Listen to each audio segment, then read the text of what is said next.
Yeah, more vapor pressure, exactly. So when you have more vapor pressure, what are the conditions when you have more vapor pressure?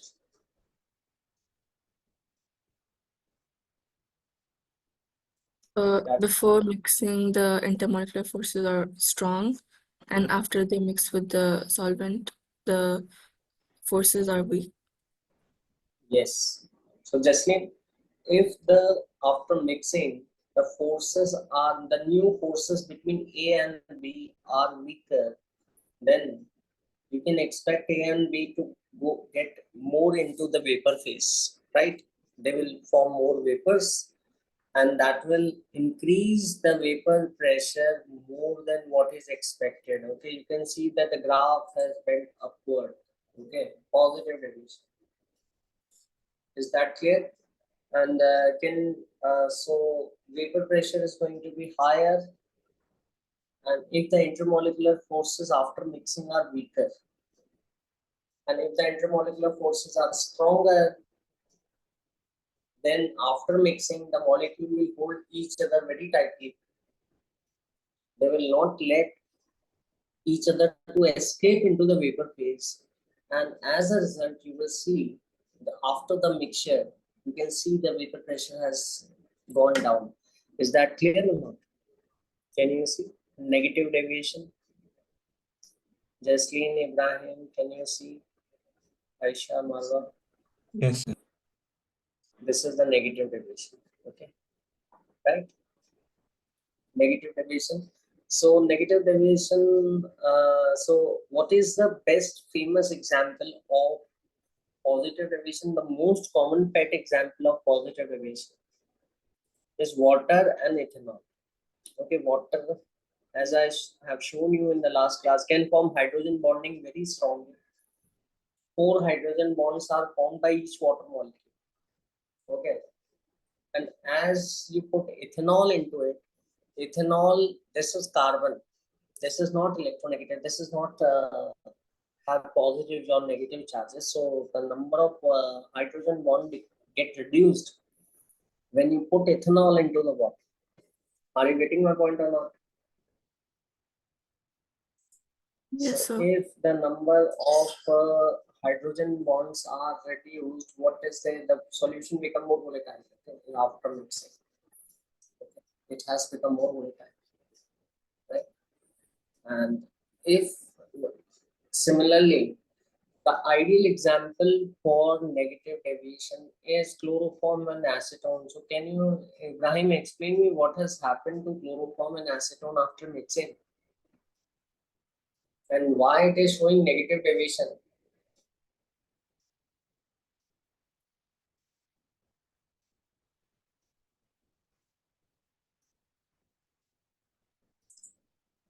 Why it has shown negative deviation?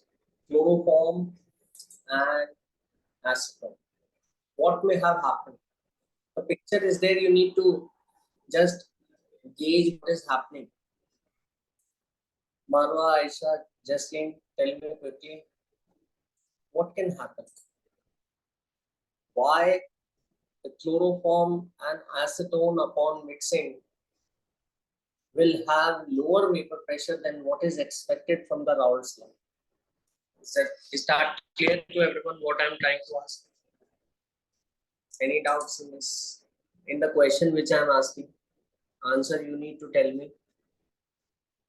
You need to try to tell me what is happening.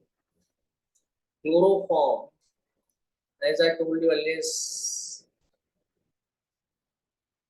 is chloroform, right? It is written over here. Okay. The hydrogen is carrying a positive charge, not completely positive. It is not H plus. Okay. It is written like this. Delta plus means somewhat positive, partial positive, because it is connected to carbon, which is connected to 3 chlorine atoms. Chlorine are highly electronegative. They have a tendency to pull the electrons, so chlorine will bear the negative charge and the hydrogen will bear the positive charge. Is that clear to everyone? Yes, sir. And acetone doesn't have any hydrogen directly linked to oxygen like that you have seen in water, not like that. but the acetone is having a polar ion because oxygen is more electronegative. So the oxygen is having a negative charge, slight negative, not completely, and the carbon is having a positive charge, you can see. And in this case, the hydrogen is having a positive charge. And when you put them together, this hydrogen and this oxygen start forming hydrogen bond among themselves. So they hold each other more tightly. Okay, if they are holding each other more tightly, means their escaping tendency get reduced, and you can see the vapor pressure is going low. It is dropping. Is that clear? Jasleen, Ibrahim, Aisha, Marwa. I hope all of you have understood the concept. So water and ethanol positive, chloroform and acetone negative. Okay, these are the pet examples which are asked every time, right? Aisha, I hope it is clear. So they go away because the intermolecular force is weak. That's why the There were weak forces. Okay. Initially, among the chloroform, there were weak forces. Okay. But once you mix it with the acetone, this is O minus. O minus is more minus. Okay. So the new kind of force, which is stronger than the forces which were originally present, has come up. This new kind of force, what this new kind of force will be known as hydrogen bonding. Hydrogen bonding is the attraction between the partially positive hydrogen atom and electronegative atom, partially negatively charged electronegative atom of another atom. So this is stronger hydrogen bonding. Hydrogen bonding is considered to be strong. So the resulting forces is stronger than what it was in pure chloroform and acetone. Got it? So after mixing, they hold each other more tightly. They cannot escape. Their escaping tendency get reduced, lowered, and the vapor pressure is lowered. Is that clear? yes. Any doubts on this? Okay. No, sir. So this is the comparison, Ibrahim, of ideal and non-ideal solutions. Okay. So ideal solution, this is the superficial thing, just one word answer. What are ideal solutions? Ideal solutions are the solution which obey Raoult's law, and which do not obey Raoult's law are non-ideal. And if they are obeying the Raoult's law, the vapor pressure you can see is the sum of the partial. It will be equal to the sum of the partial pressures of the individual components. And for each component, the partial pressure is vapor pressure of the pure component into the mole fraction. Got it?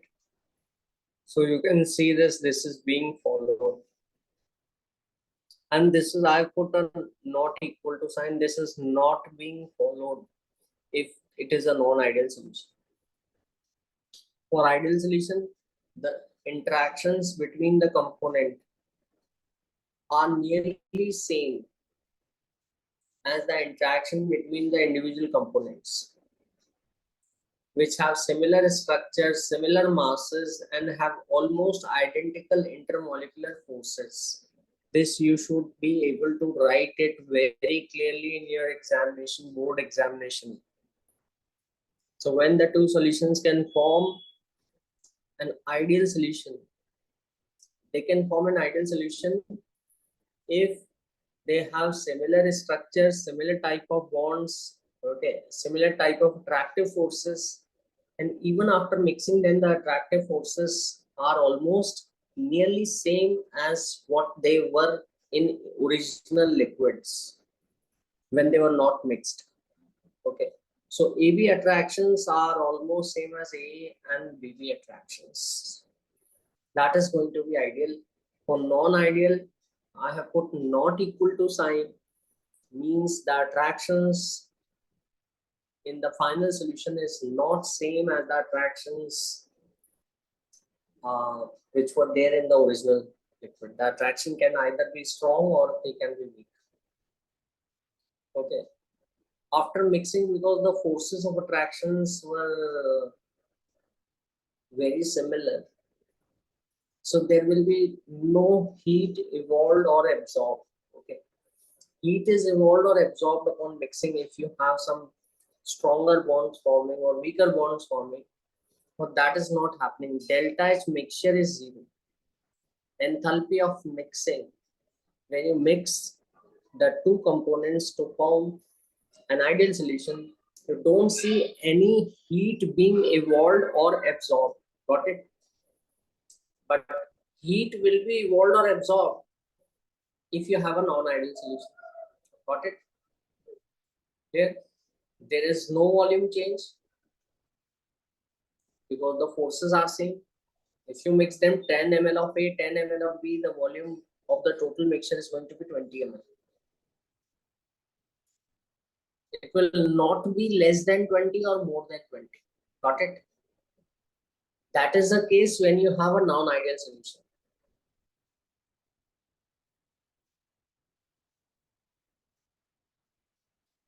Examples: hexane and heptane,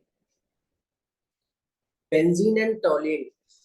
You can see that they are perfectly non-polar, or they have same type of bond, they just differ by one carbon atom.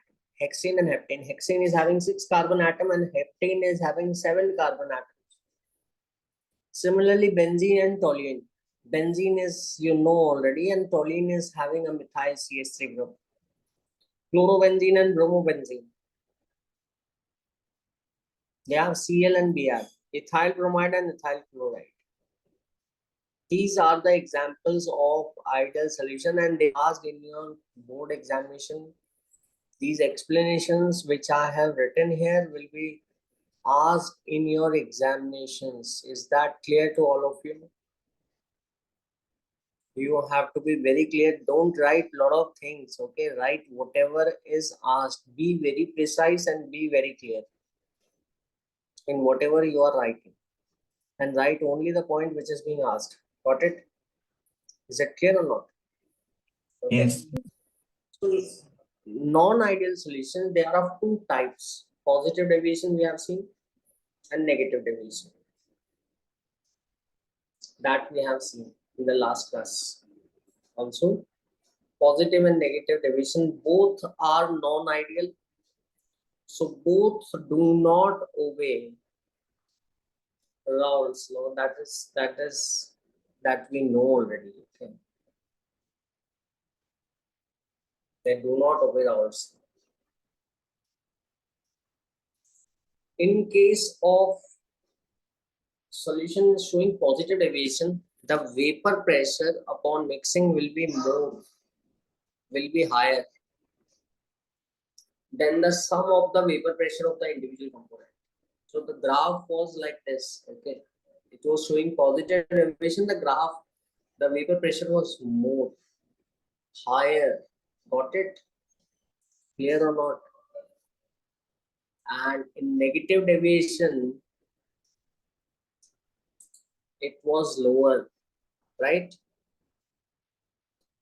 Graph bent down, right? And positive deviation, because after mixing, A and B became more volatile.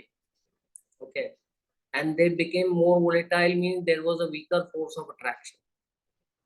AB attractions are weaker than the original attractions between AA and BB.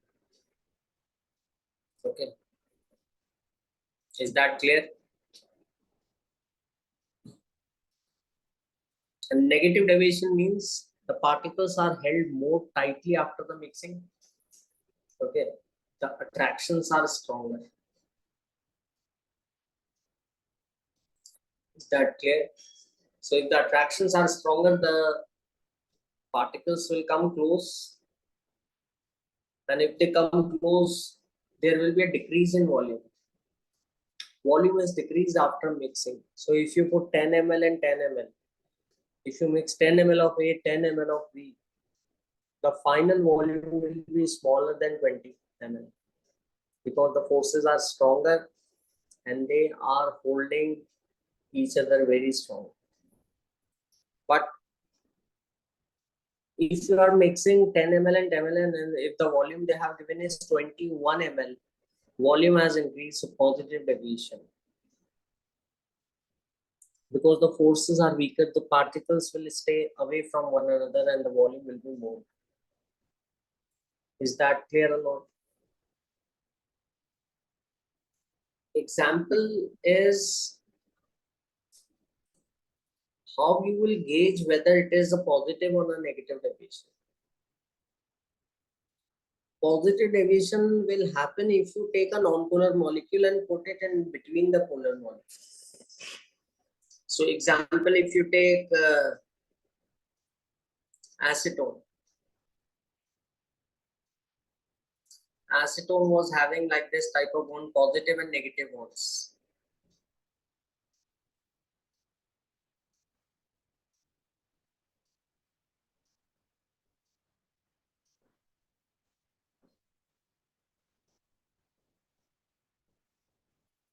So they were attracting each other. And if you put a non-polar liquid, carbon disulfide is non-polar. It doesn't have any charge. So that will break the interactions. And if the interactions are broken, what will happen? A molecule will get more into the vapor phase. That means positive deviation. The vapor pressure will be more higher than what was expected from the Raoult's law. Is it clear or not? Ethanol is having OH. Cyclohexane doesn't, it is non-polar. It is just having carbon and hydrogen. Acetone is polar. Polar is having plus and minus charges. Benzene is absolutely non-polar. There is no electronegative atom. Water was having stronger H bonding, and when you put ethanol into it, that H bonding is weakened. Is that clear? So as a result of this,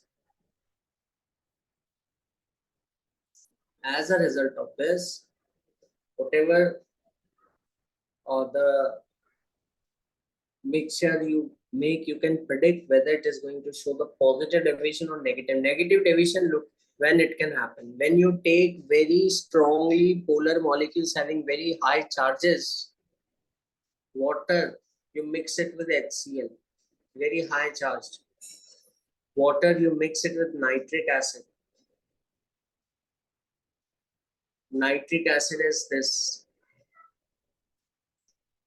So if you mix the two substances and one is highly polar, okay, then what you are going to experience is they are going to bind each other very strongly.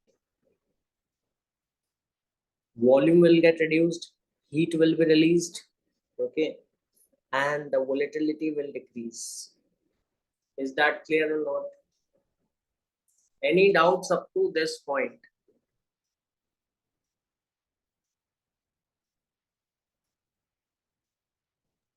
No. So there is one more thing which I would like to ask is, if you have a positive deviation, the vapor pressure is going to be more and boiling point is going to be less.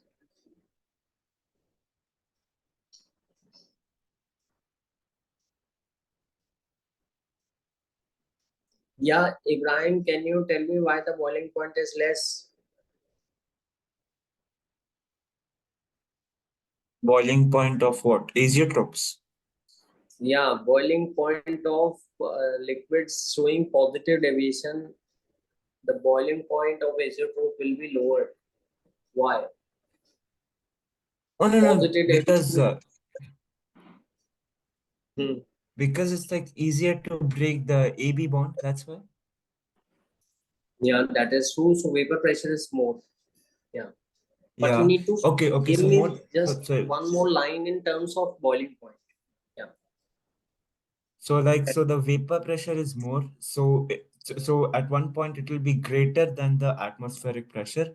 So we can't bring it equal to the atmospheric pressure. So it can't. So Hmm. boiling point will Or be low. yeah, or if you are trying to boil it, means you are trying to match the vapor pressure with the atmospheric pressure. Got it? Yeah. And Yeah. because it is higher, so it can match quickly with the, it can get close to the atmospheric, or it can become equal to the atmospheric pressure very quickly. Got it? Christine, are you Yes. getting on point? Marwa, Aisha. Yes, sir. So if the Yes, vapor sir. pressure is more, if the vapor pressure is more, when the boiling happen when the vapor pressure become equal to atmospheric pressure. If it is more, you have to slightly heat it because it is already higher to make it equal to atmospheric pressure, and the boiling will occur very quickly. So boil easily means boiling point is lower, means you at lower temperature only they will start boiling. So they are called low boiling agent. Got it? If the molecules are, or you can just very quickly understand that the particles are held, the final interactions are loose. And if they are loose interaction, obviously you need less temperature to boil them. Got it? So low boiling azeotrope. But if the forces are stronger, net forces are stronger, intermolecular forces,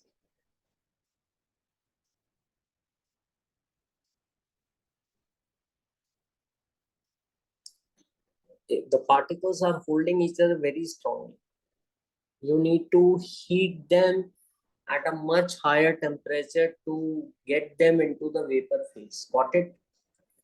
So the boiling point will be high. Is it clear or not? Okay. Is that clear to all of you? Yeah. Okay. Yes, sir.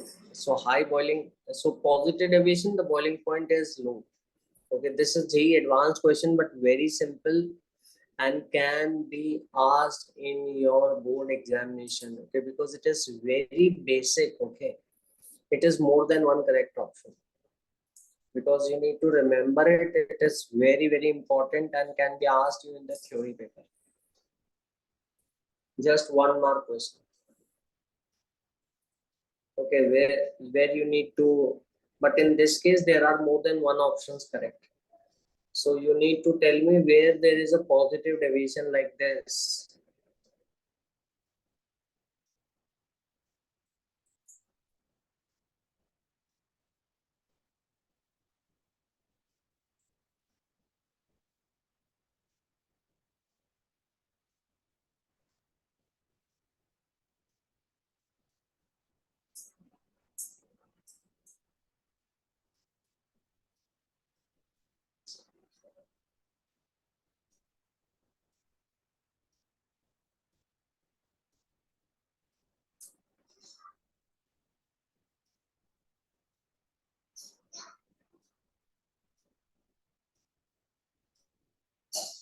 Where there is a positive deviation means weaker intermolecular forces of attraction in the resulting mixture. Tell me.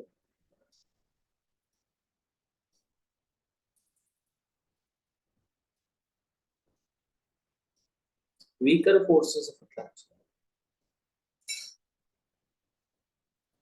So if you try to mix a non-polar liquid with the polar, benzene and toluene are same, both non-polar. Non-polar and polar, is that clear? You can stop me anytime if some word or term is not clear. Non-polar is having the just carbon and hydrogen bonds, doesn't have positive or negative, much positive or negative charge on it. The polar molecule will have chlorine, okay, or it will have some hydrogen bonding OH.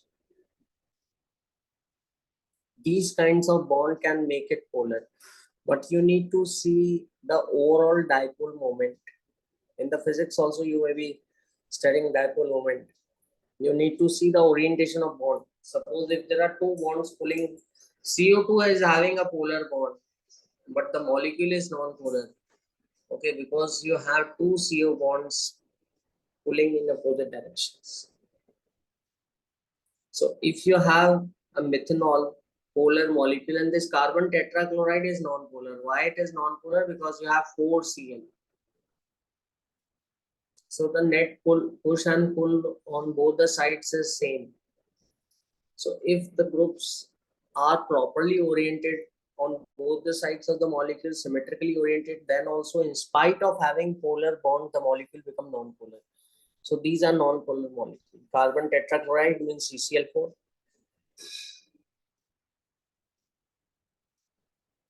Carbon disulfide, just like CO2 carbon disulfide is this. Carbon, and there are two sulfur atom, but it is 180 degree. Their dipole vector some get cancelled, means it is overall non-polar. So this is polar, this is polar. When you put non-polar, what happens? They break the interaction between the methanol and acetone. So the resulting solution become more volatile. So these are the solutions having positive deviation. This is ideal because both are non-polar. So even after mixing, they continue to have the same type of intermolecular forces of attraction which were there in the original. Okay. So benzene and toluene will form ideal solutions.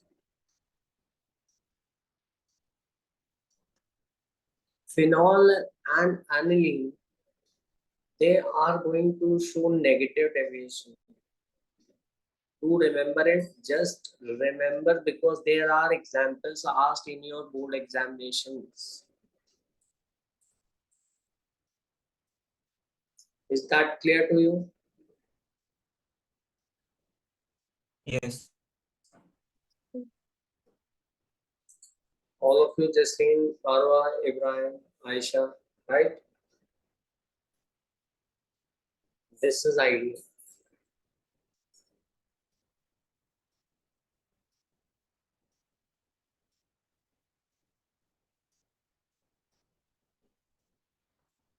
So this was a advanced but very simple question. It will be given in your examinations. Okay, be careful about it. Okay, because they are asked in all the examinations, right? And this is going to be the answer. What are azeotropes? Can you tell me the definition of azeotropes, Ibrahim?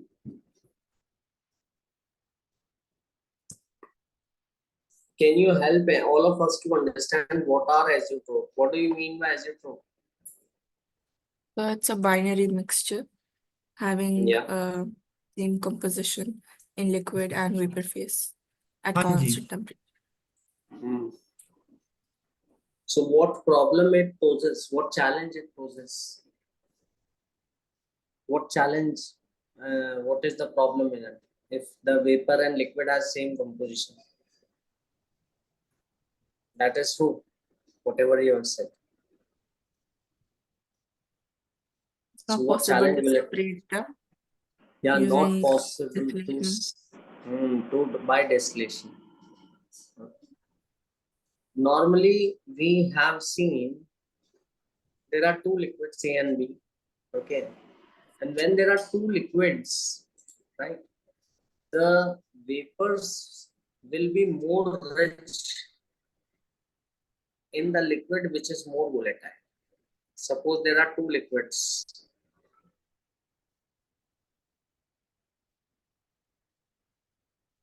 It is a mixture. And if a if this is more volatile,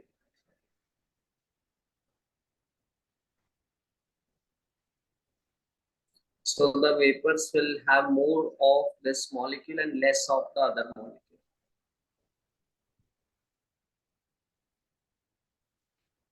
More volatile means it will get into the vapor phase more.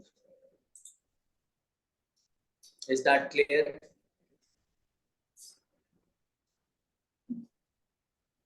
So what you can do, you can cool the vapors and get more of this molecule.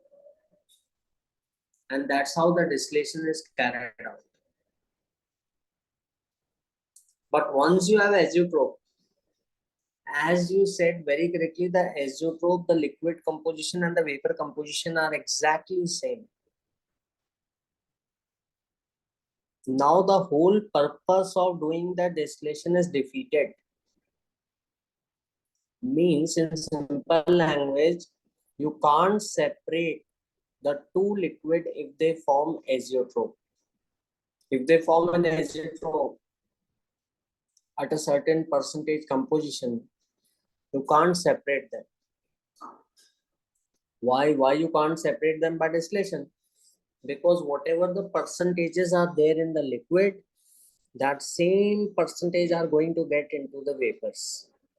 And vapors, if you cool them down, you again have the same liquid. So there is no point of carrying out the distillation once you have azeotrope being formed.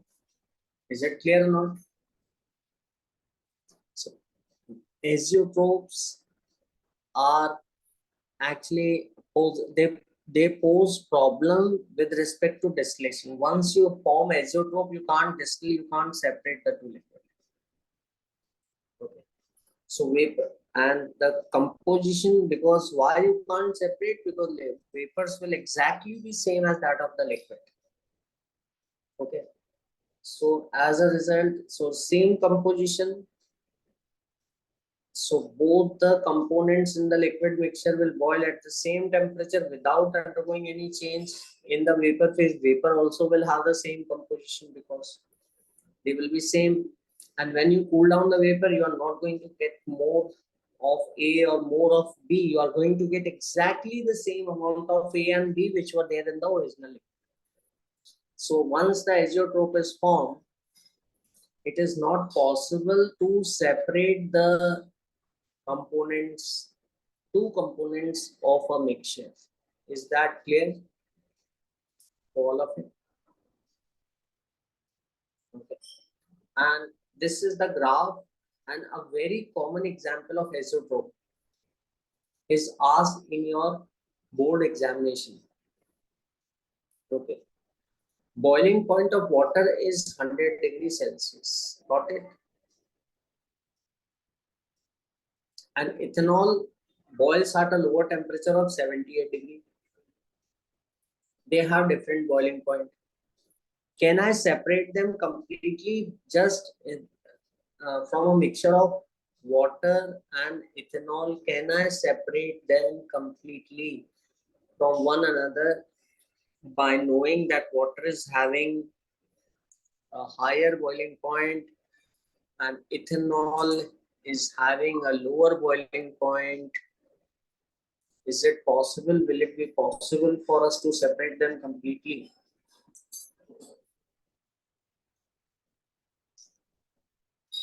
The answer is no. Why? Because they form an isotope. So you can separate them until up to a point when they are not forming an azeotrope. Okay, once you have the azeotrope, then you can't separate. So there is a question asked, standard question asked in your board examination. Okay, that how much by distillation, how much purity of ethanol you can get by separating ethanol and water. You can see it over here.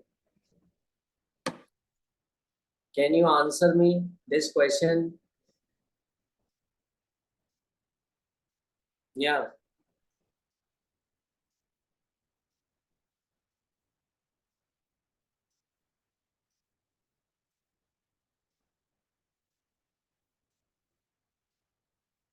Tell me quickly.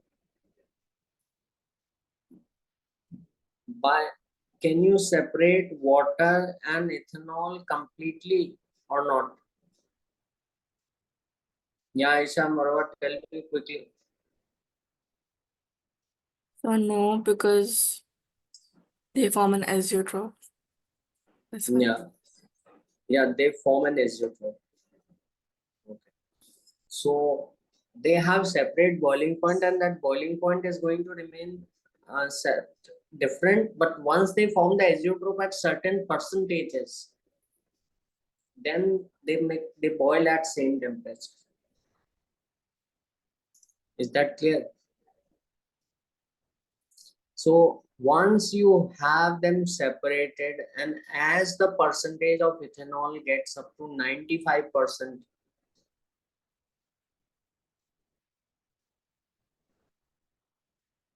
roughly I'm telling it is 95.57%, and this is 5% water. You can't separate this ethanol further, because this is the composition. You can see that the vapor and the liquid will have same composition. They form an azeotrope. No need to get into the graph.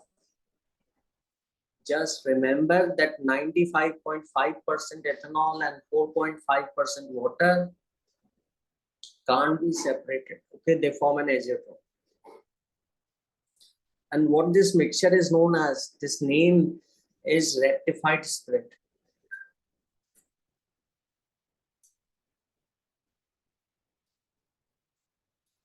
Rectified spirit is basically 95% or 95.5% more precisely ethanol, which is the maximum purity of ethanol which you can get by distillation. Not beyond that, you cannot get 100% ethanol by distillation, because at this percentage it forms an azeotrope. Once you have the azeotrope, the vapor and the liquid, they will have exactly same composition. Both will get into the vapor phase. When you cool down the vapor, you again get the same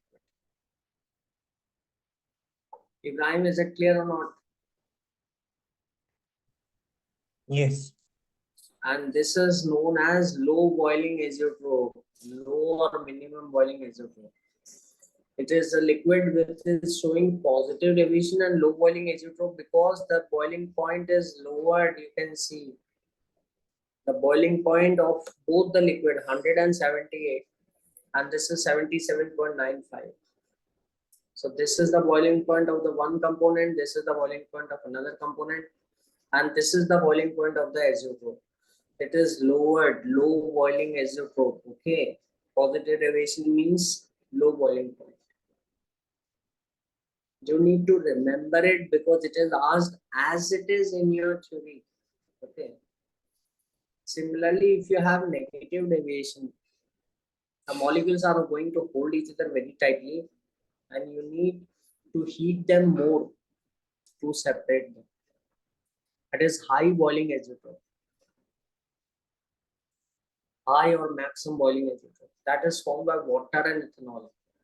So water is having a boiling point of 100 degree, and water and nitric acid. Nitric acid is having a boiling point of 86 degrees, you can see. And the boiling point of the azeotrope is more, it has become 120.5. It is more than either of the two liquids. Is that clear? Azeotrope. Why azeotrope are problematic? Because if you have azeotropes, your distillation will stop happening. No matter how much you heat, no matter how much you form vapors, your liquids are not going to get separated further once you have the azeotropes formed. Is that clear to all of you? Will you remember the examples? Very, very important. And these examples and the percentage, especially this water and ethanol, is very important. You can note it down. Very, very important. And for high boiling isotope, water and nitric acid or water or HCl also, you can give the example. Clear? So this is basically all about the non-ideal solutions. Non-ideal solutions, uh, they will have, they will form isotope at certain composition, not at every composition. Okay. Now we move on to the colligative properties. This is next part of the chapter. So what do you mean by colligative properties? Tell me. Who is going to tell me colligative properties? What do you mean by colligative property? Just tell me quickly. The properties of solution that depend on solute and not the nature. Yeah, they depend upon the number of solute particles. And irrespective of their nature, they just depend upon the number of solute particles. And these properties, four properties have been collected together. They have been colligated together and they are known as colligative properties. Is that clear? So they have been collected together. What are the properties? These are some properties of liquid solutions and which depend upon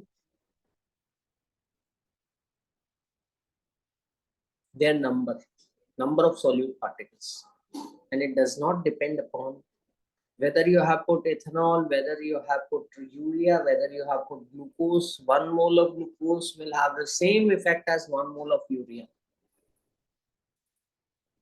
Is that clear? And there are four colligative properties. Okay, depend only upon the number of solute particles and do not depend upon their nature. There are four colligative properties. Okay, Ibrahim, can you see these four properties? Yeah. So can you read them out for me? Relative lowering of vapor pressure, Yeah. boiling point elevation, freezing point depression, and osmotic pressure. So any idea what this relative lowering of vapor pressure is? Or we will get it in detail. So why these colligative properties are used? What is the importance? You people are from bio, right? So tell me, it is very important in bio also, right? So colligative properties, what is the application of colligative properties? I have written some general application, natural phenomena, to understand the natural phenomena, some medical and technological applications. Okay, just one you need to tell me what is the use of colligative properties in chemistry. Aisha, Marwa, any idea what is the use of colligative properties, on which we are going to do a lot of numericals also, and they are there in the board examinations. Yeah, Ibrahim. Just one So important the osmotic pressure, it's used like in the medical field for IV drips. Exactly. Yeah, that is a more detailed usage. Yes. In chemistry, we are going to do some numericals. Okay. Yeah, that is true. Whatever you are telling is correct. And no, I'm talking about a very basic one, which we are going to study and do some numericals in class 12.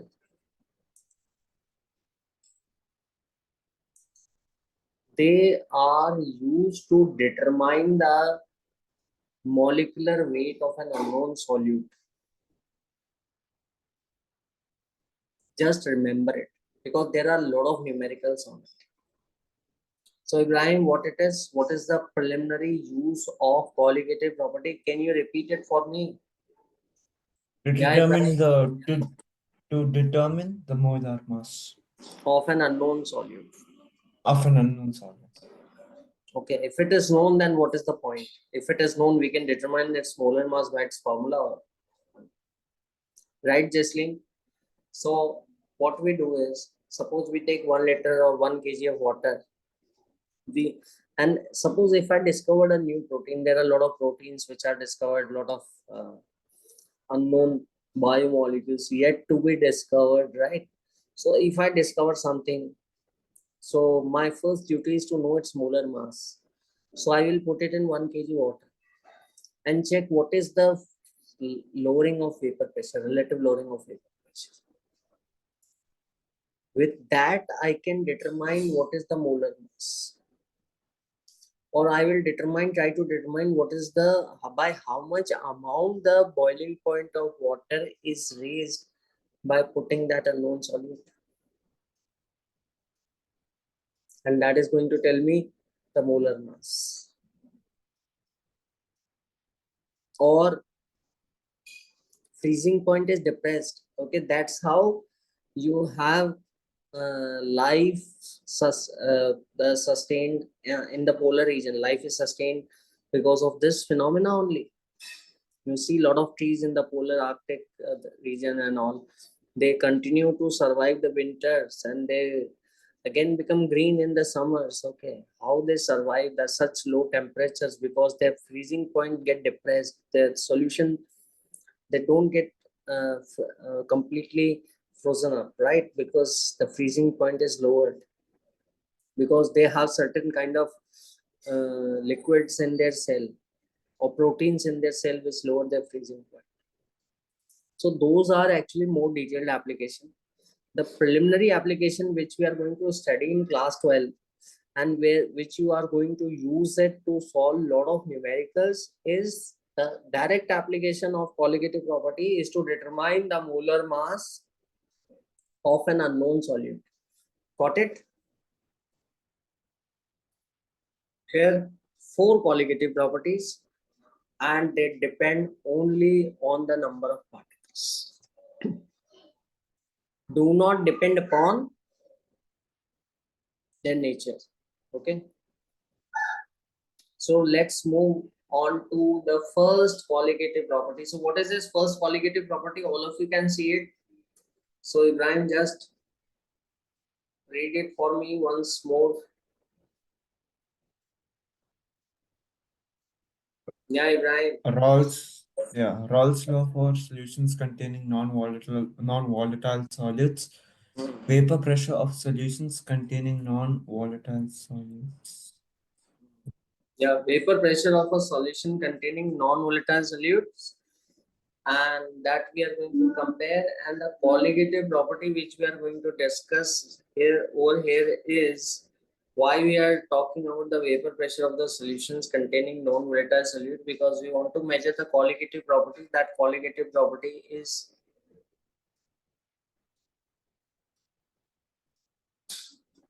what is that colligative property?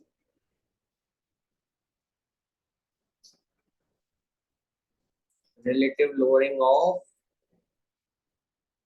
vapor pressure of a solvent when upon addition of non-volatile solute.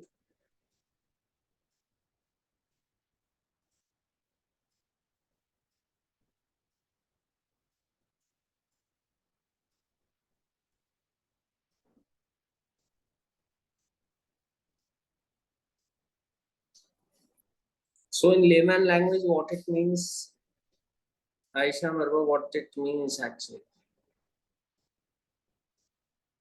In just a simple way, how can you explain me this point? Relative lowering of vapor pressure.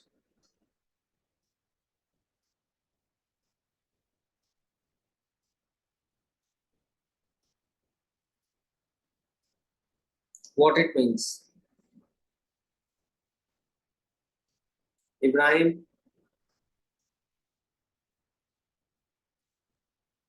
Yes, sir.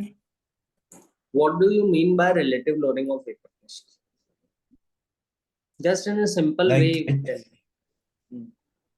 like the vapor pressure of the solute, it's lowering with a specific relation with respect to the solvent. I guess that's what it means. Exactly. Yes. So vapor pressure of a pure solvent. This is the pure solvent. Okay. You can see some vapor pressure. Okay, some three just for indication. This is better. Okay. And this vapor pressure, this is pure solvent. This vapor pressure get lowered. It get lowered. It decreases. Okay. When it decreases, when you add a non-volatile solute to it. So this is the P naught solvent and P solution.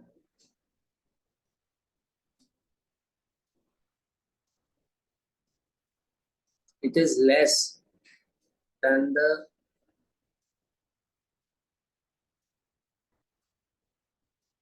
vapor pressure of the pure solvent. Is it clear or not? Aisha, otherwise it clear? Yes, sir.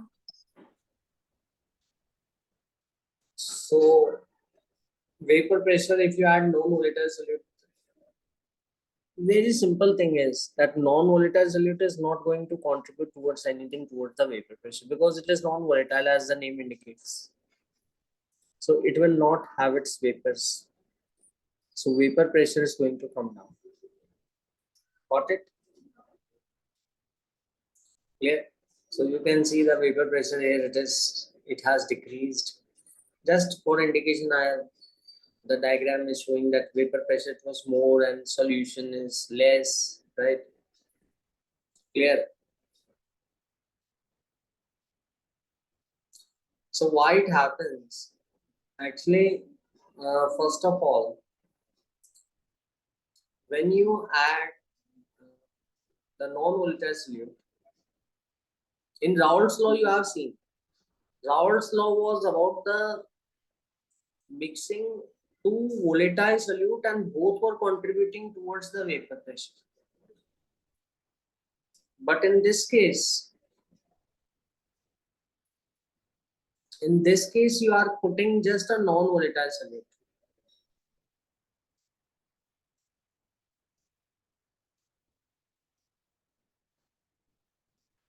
And simple words, I should say, this will not contribute.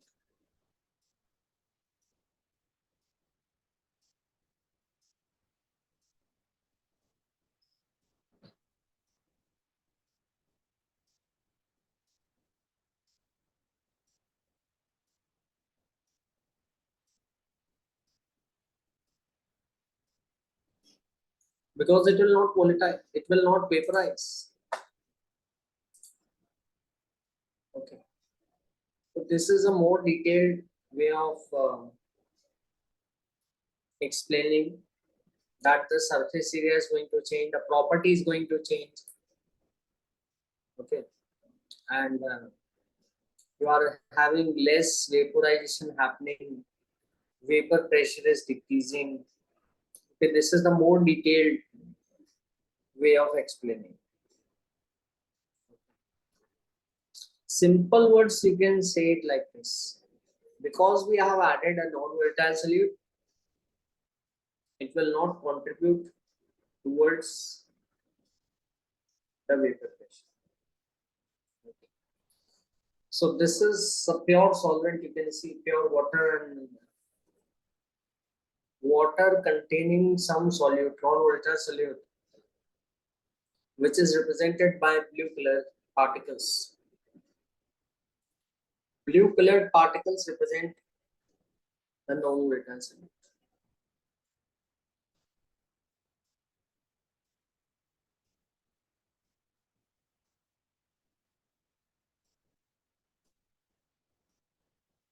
and they will not contribute towards the vapors. Got it?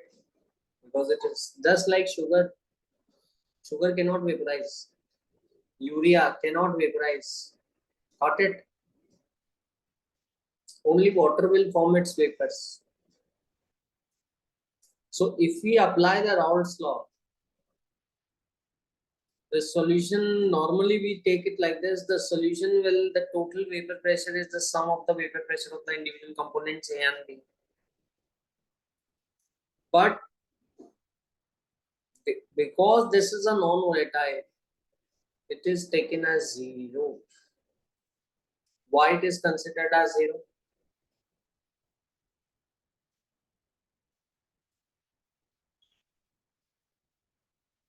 Because it doesn't form vapors. Now it will not form vapors. B is non-volatile. Okay, I have cancelled it out. B is cancelled out. Is that clear? It is non-volatile solute. So it will not have any vapors. So no contribution towards the vapor pressure. I will cancel it out. Okay, normally if it is a volatile solute in Raoult's law, we use Pa plus Pb and we put Pa naught Xa and Pb naught Xb. Okay, but now I have cancelled this Pv naught Xb. You can see that it has been cut because it is a non-volatile component. So that's it. Now you can do the calculation. So this is solution Pa naught Xa, Xa equal to 1 minus Xb. And if you cross multiply it and take the Xb on the right hand side and all the pressure terms on the left hand side, you have this expression. Now be careful about it because most of the students make mistake. Okay, listen to me very carefully. Got it? The colligative property is not the vapor pressure. That is not the colligative property. It is the relative lowering of vapor pressure. Relative lowering of vapor pressure means this is delta P. Delta P is the amount by which the vapor pressure has reduced. Okay, this is P naught. Okay, and this has become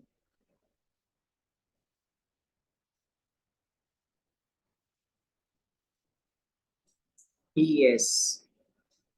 So P naught minus PS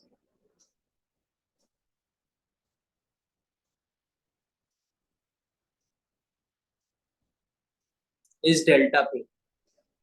It is the lowering with respect to the original. This is called relative lowering.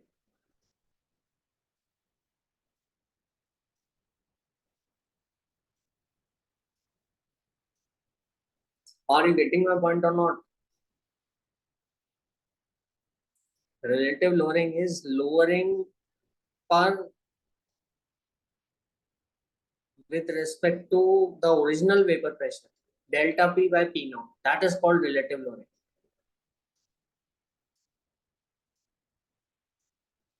Is it clear? This is the relative formula for relative lowering. Lowering is just the difference. Relative lowering is the difference divided by the original pressure. With respect to original pressure, how much it has lowered. That is called relative lowering. And when you simplify it, this relative lowering will be equal to the mole fraction of solute.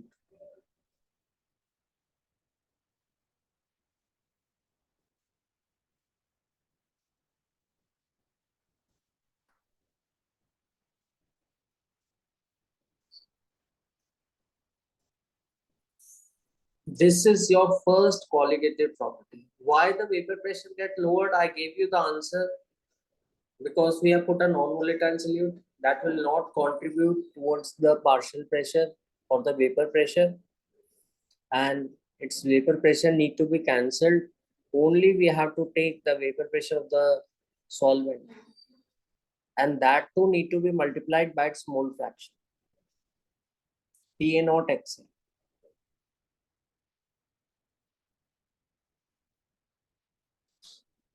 And when you put the Xa is the solvent, but you need to put the mole fraction of solute because that is what you have added. So Xa need to be expressed in terms of Xb. And when you collect all the pressure terms on the left hand side, you have the drop in pressure divided by the original solvent's pressure. That will be equal to the mole fraction of the solute in the solution. This is relative lowering, it will be equal to the mole fraction of the solute. Is that clear? Aisha, Marwa, Ibrahim, Leslie? Yes. Yes. Okay. And this can be used to determine the molar mass of an unknown solute. What you do, you put some solute, measured mass of solute. You try to note down what is the relative lowering. Relative lowering is the colligative property. Do remember it, not the lowering. Relative lowering, and relative lowering is lowering divided by original pressure. Okay, is that clear? And it is equal to the mole fraction of the solute in the solution. You can So write it PS like is this. the total pressure. PS is the pressure of the solution. So total pressure. Yeah, total pressure is the pressure of the solution only, right? And I have neglected this PV as 0. I made this PV as 0. Okay. And this is going to be less than the original vapor pressure. That is P naught. P naught solution is going to be less than the original vapor pressure because we have added a non-volatile. It has become, it is not the solvent, pure solvent vapor pressure, which was higher, but now you have made it a solution by putting some sugar or some urea into it. So it is lower. It is now not Pa naught, it is Pa naught Xa. You can see. And Xa is 1 minus Xp. To collect these terms, this is the lowering delta P by vapor pressure of the pure solvent will be equal to mole fraction of solvent. Is it clear? Be very careful, otherwise it can go wrong. Because they give you lowering of vapor pressure. They appear very similar. Lowering of vapor pressure or relative lowering of vapor pressure. Relative lowering is the colligative property. Lowering is just a difference. Difference divided by the original pure solvent vapor pressure is relative lowering. That you need to keep in mind. Got it? Okay, let's do this problem, all of you, quickly. And let's try to figure out how to use this colligative property. So first try to note down what is given to you. Pure liquid vapor pressure. Pure liquid vapor pressure.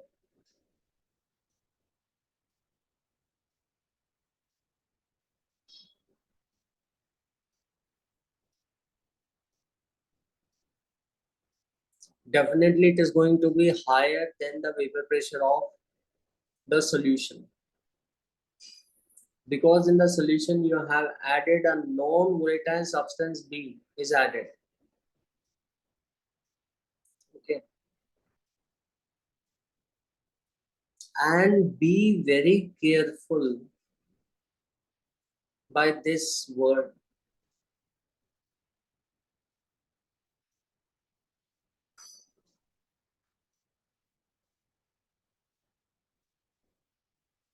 The vapor pressure drops to or drop by.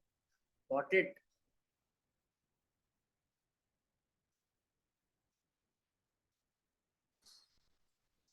There is a difference. Drop to mean that is the final pressure up to which the vapor pressure is dropped. Drop by is the difference. Okay. The vapor pressure drops to 0.6 atmosphere. So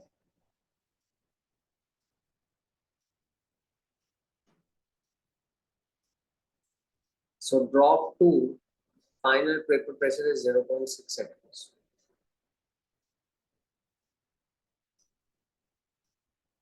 It's not drop by. Drop by is mean the difference they have given. Be very careful because this is the point where it can go wrong. Is it clear or not? So what is asked? You are provided with the vapor pressure of the pure liquid. You are provided with the vapor pressure of the solution. Now the question is asking just the mole fraction of the solute in the solution. So can you tell me the answer and can you tell me the way to do this problem? Aisha, Jesleen, Marwa, Ibrahim, tell me quickly how to do this problem.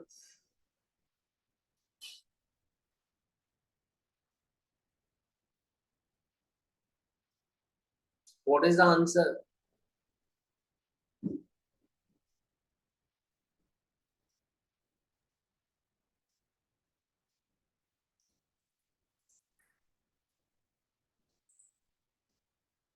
Aisha, Marwa, doing this problem or not? Tell me. Yes, sir. Okay. Jesleen.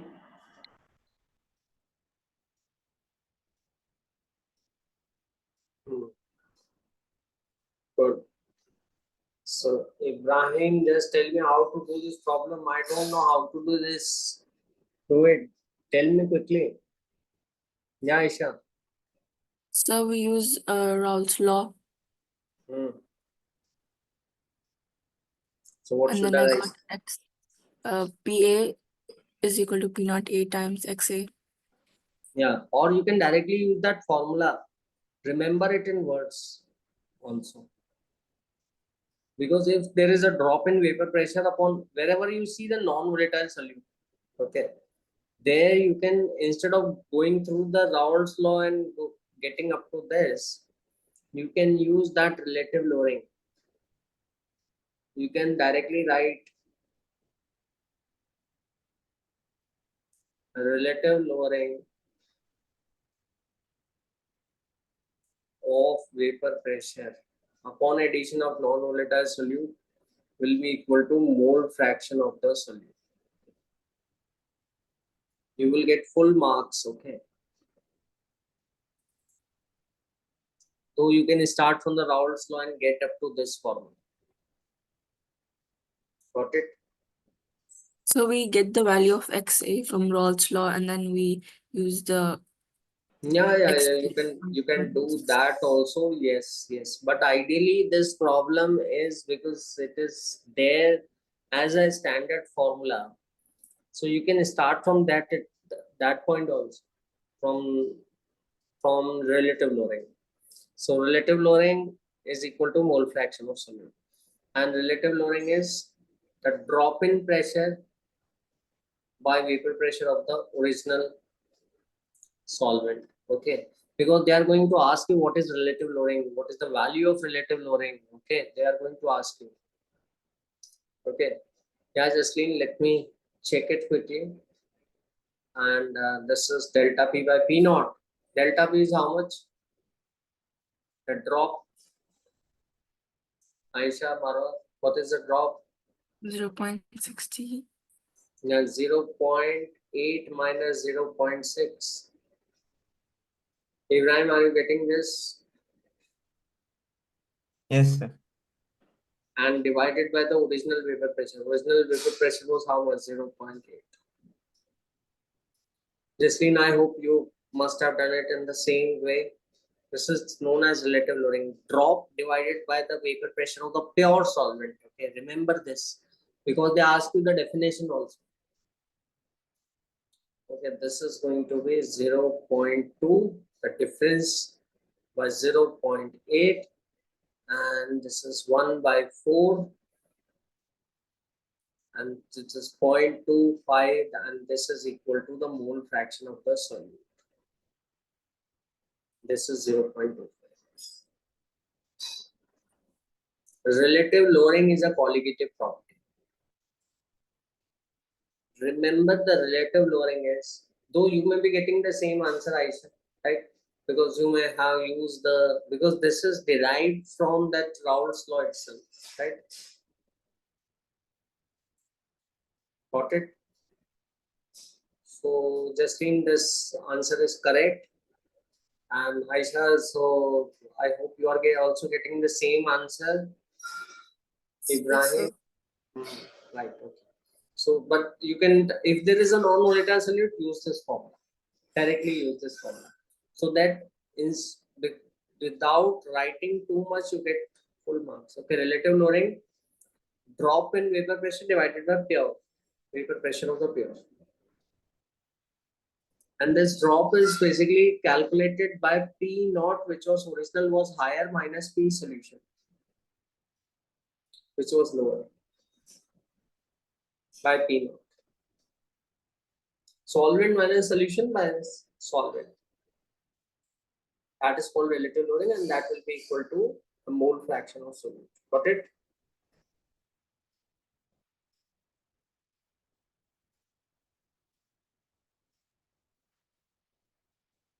This is easy question, though I have given the numerical options. Without numerical option, this can become a theoretical problem, and it will be given in your examination. You can show the steps and tell me what is going to be the answer.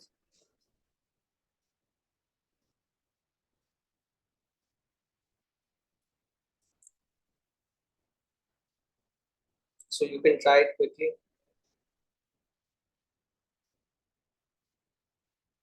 First, write down all the data which is given. Otherwise, what will happen? You have to read the theoretical question again and again.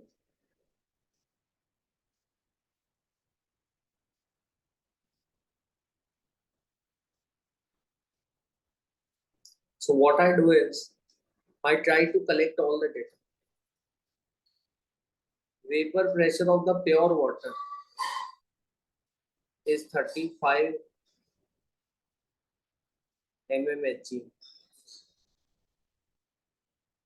I hope all of you can see this. Pure water. This is the pure solvent. They are asking you the lowering.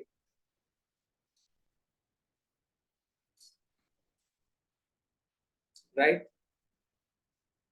You can apply the Raoult's law and calculate the lowering. Or you can, because it is based on relative lowering, so directly use that relative lowering formula if you are solving it in your board examinations. So relative lowering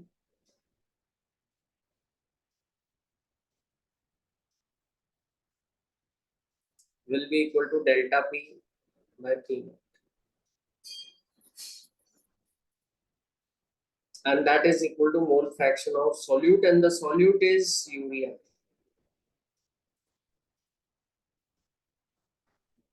Mole fraction means what?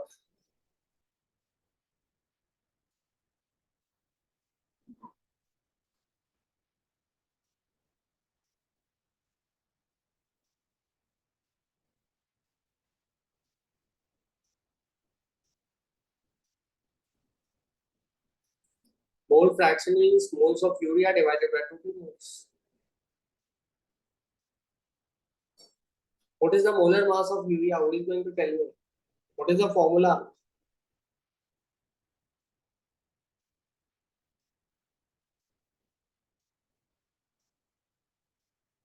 Tell me quickly, what is the formula?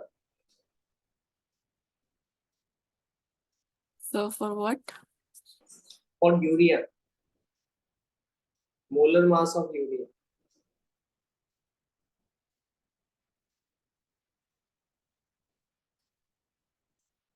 60.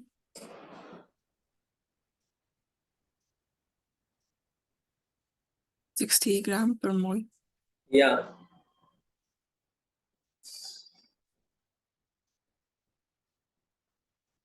Yeah, Justin. So we have taken moles of urea as given mass by molar mass. Given mass is 0.6 and the molar mass is 60. So 0.01 moles we have taken for you, right? And how many moles of water we have taken? Moles of water, 360 gram of water. Moles of water are 360 by 18. Yeah, 20 moles of water.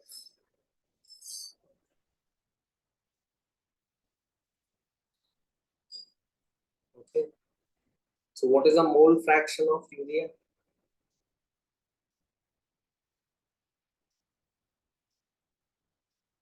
We need to find out the mole fraction of the non-volatile solute. Got it?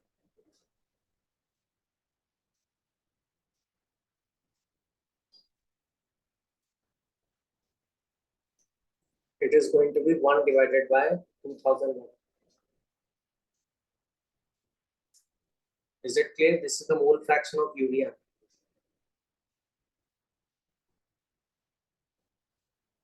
Clear? So now put it over here. 1 divided by 2001.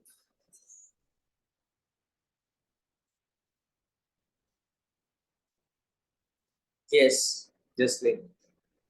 So, and the question is asking about the drop. Okay, the question is asking about lowering of vapor pressure, not the relative. Relative is this. Okay, got it? Clear? So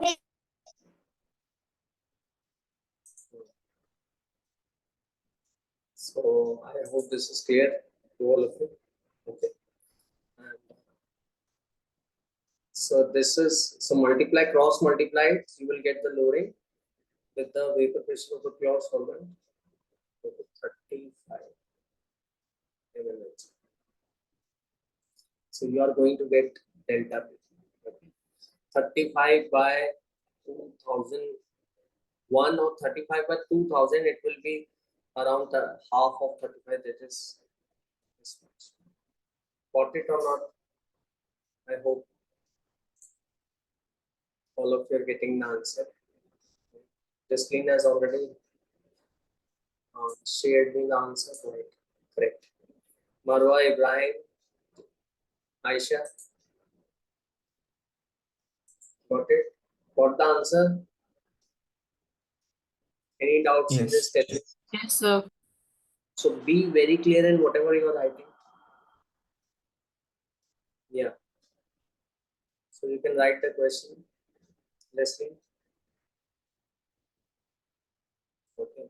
So this is going to be, this is asked in JEE mains, but doesn't mean you are going to get in your board, because this is a board level question, exactly same question. Okay. Whenever you have a non-volatile solute, right, being added, start directly from relative lowering.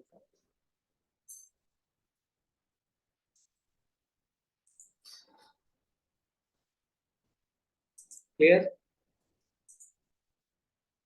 And how this property can be used to calculate the molar mass. So if I have not given you urea, I have given you some unknown solute. What you might have done, you might have taken the moles of that unknown solute as 0.6 by x. X is the molar mass. You will assume its molar mass as x or m if it is not known, and then they would have given you the relative lowering.